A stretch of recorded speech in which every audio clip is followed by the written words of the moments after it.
But why I gotta see you, a girl, another girl, and me? Yes. Why? You know, I'm 2 seconds from slapping out of you. That laugh is the kind of laugh that will tip someone over the edge, isn't it? So what's Igor's goal here? What's he hoping to achieve? And I don't just mean another woman in his bed. Is this whole idea of a threesome some kind of power play? Is this his way of asserting dominance over Nikki? You don't want to hear it because you're the man. Now when I say it's you do something wrong, you don't want to hear it. I don't want to hear it.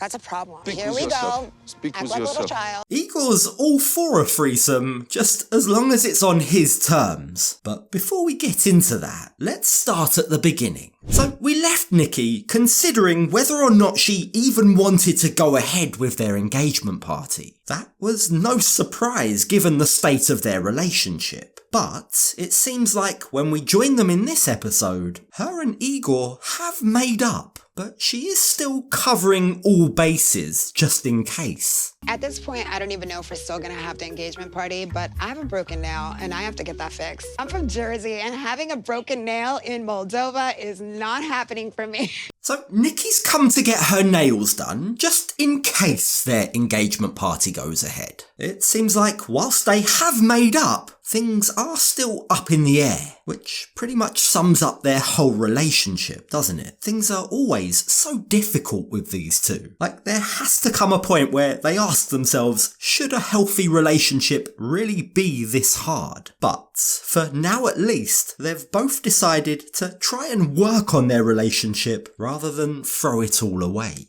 This morning, Justin and I had a talk to try to, I guess, come down to some type of resolution in our relationship. Now, Nikki says that she's trying to be more understanding about the fact that Igor comes from a different culture. He speaks a different language. She's trying to understand him properly, she says. But don't forget, these two have had years to understand one another. So if it hasn't happened yet, is it ever really gonna happen? So who exactly is Nikki turning to for advice? How's she gonna better understand Moldovan men? Well, she turns to her poor nail technician. I was trying to get all the tea from the nail tech. She was like, is that normal for Moldovan men to not really be sexually... No, I don't think so. Nikki is making this poor nail technician so uncomfortable with all this sex talk. You can clearly see that this lady would rather be anywhere else in the world right now. She'd rather be doing anything other than having to listen to Nikki go on and on about her bedroom activity with Igor, or lack thereof. But Nikki doesn't get the hint. She goes on to question this technician about whether or not all Moldovan men are like this. Are they all just not sexual, she asks. It's funny how that seems to be an easier prospect for her to swallow rather than just admit that Igor doesn't find her attractive. He wants to be the man, but also make me come down a lot. Like,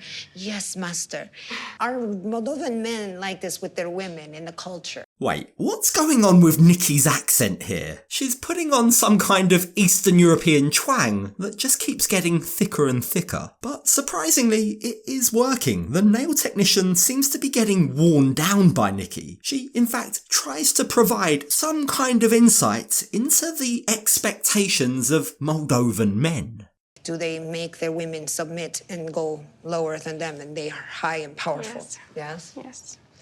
This is my opinion. Yeah, that kind of checks out. I mean, we know that gender roles are definitely something that Igor believes in. Like, we've seen him openly talk about it in the past with his friends. This isn't a secret. Что ты сильнее ее, что ты мужчина.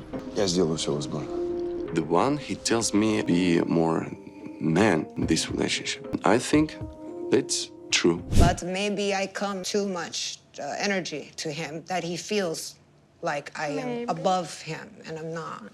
If he loves you, you need to understand this. Look, Igor feels emasculated in this relationship. Like, the very idea of a strong, assertive woman would be hard enough for him if it was a biological woman. But add to the mix that Nikki used to be a man, and whether he chooses to admit it or not, it's all just too uncomfortable for Igor. Nikki might not want to admit it, but that is the root cause for most of their relationship problems. And it's left to the nail technician to give Nikki some wise words of wisdom. I wish you luck. No, find an American boy. Find an American boy? You don't need a Moldovan boy. I know. Well, you know what? There's no better in America, girl. Sure, she's joking, but it is true. Everything she's hoping for calls for a progressive guy. The kind of guy she's more likely to find in America than in Eastern Europe. Like it or not, Igor is a product of his environment. He's been brought up with very conservative, very traditional views on gender roles. All of this is just way too uncomfortable for him. Like, even putting Nikki's gender identity aside, right? She's loud, she's crass, she dresses provocatively. We've seen firsthand she's not afraid of confrontation. But none of that is in keeping with what a conservative Moldovan man seems to want. Whether or not she's trans, those behaviours, even in any woman, would probably put off the typical Moldovan man. And that goes a very long way to explaining why these two aren't working even when they both seem to be trying their best. Which brings us nicely onto their date.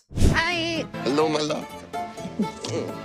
They reserve me a little strange boat for you. What this makes is such Swan. strange? Swan.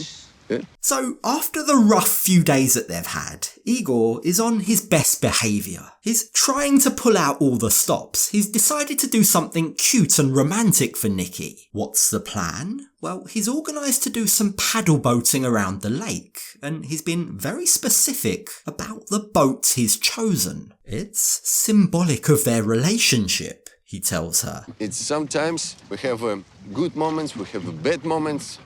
And like in this boat, we must together work and both can swim. What Igor's saying here is that in order to keep their relationship afloat, they both need to start working as a team. They need to paddle together through the good times and the bad. It's a good, thoughtful analogy. He's not wrong. But the same applies to him, because while it's really easy to hate on Nikki, we've yet to hear Igor take any responsibility for how he's hurt his fiance over the last few days. He might be trying something different to paper over the cracks and smooth things over, but those cracks do still remain. I'm trying to do some different kinds of sweet things.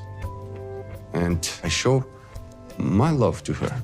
Okay, let's go. You control. Igor's full of hot air. He's all talk. He talks about trying sweet things and showing his love, right? But the real sweet thing, the real way to show your love is probably not to bring back up the talk of threesomes. Like, make your fiancé feel special by not bringing up the fact that you want to have sex with other women. Pretty simple. Yeah, well, someone let Igor know that, please. Because after they have another paddle and they head back to shore, guess what topic Igor brings back up? You need more intimacy. This is why I give to you my dream about threesome. This is very good chance for have more intimacy. Isn't it funny how Igor's trying to package up his hopes for a threesome in a way that makes it seem like it's for Nikki? You want more sex, so let's have a threesome and we'll have more sex, he's saying.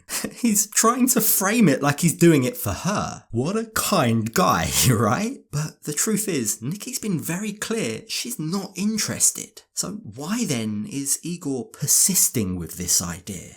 My heart feel in love with her, but my body don't feel the same.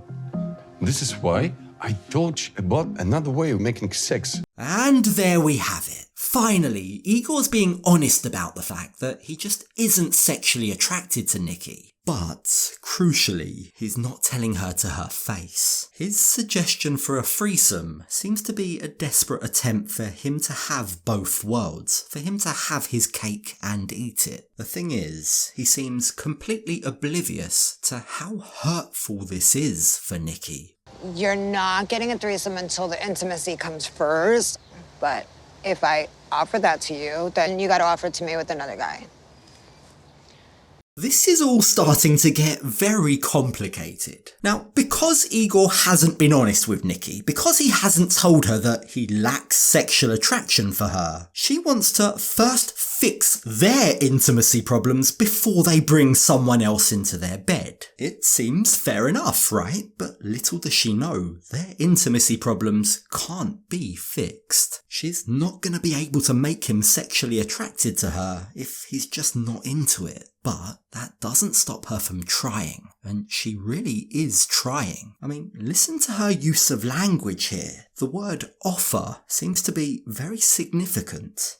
But if I offer that to you, then you got to offer it to me with another guy. If she's going to offer that to him, she expects something to be offered back to her in return. This is descending into a tit for tat. Now, to be clear, Nikki's not saying that she wants a threesome with another man, but what she is saying is if Igor expects it from her, he's at least got to offer the option in return. But for that to happen, that requires equality. That requires Igor to see them as equal partners. But the problem is, we know that's not the case. Igor's on a mission to reinforce his masculinity. There's absolutely no way he's gonna accept another man with his fiancée. I don't want to see that.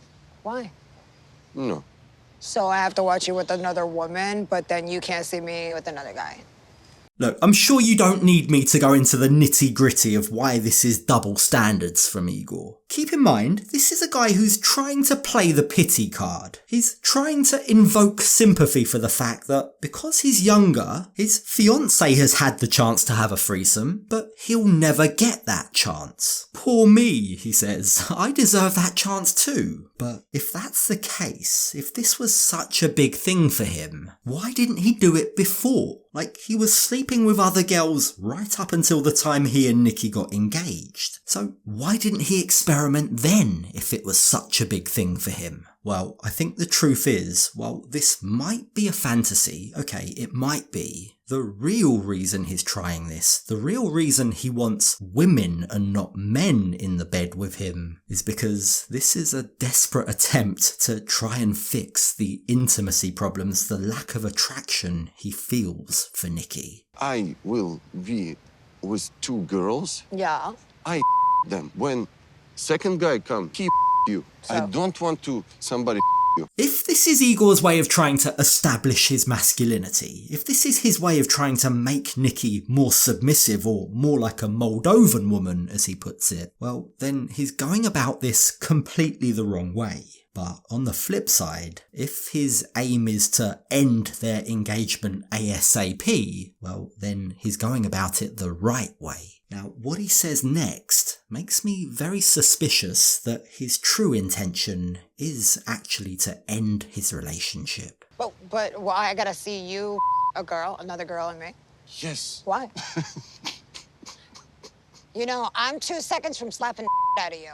Igor really does love an inappropriate laugh, doesn't he? We've seen it a number of times now. But his choice to laugh in this situation kind of feels like he's trying to antagonise and irritate Nikki. It's as if he's doing his best to push her over the edge. He's trying to irritate her enough that she's the one that ends things. She's the one that does the hard part. But when Nikki tells him to stop, his mood changes drastically. You don't want to hear when you're wrong, right? Stop.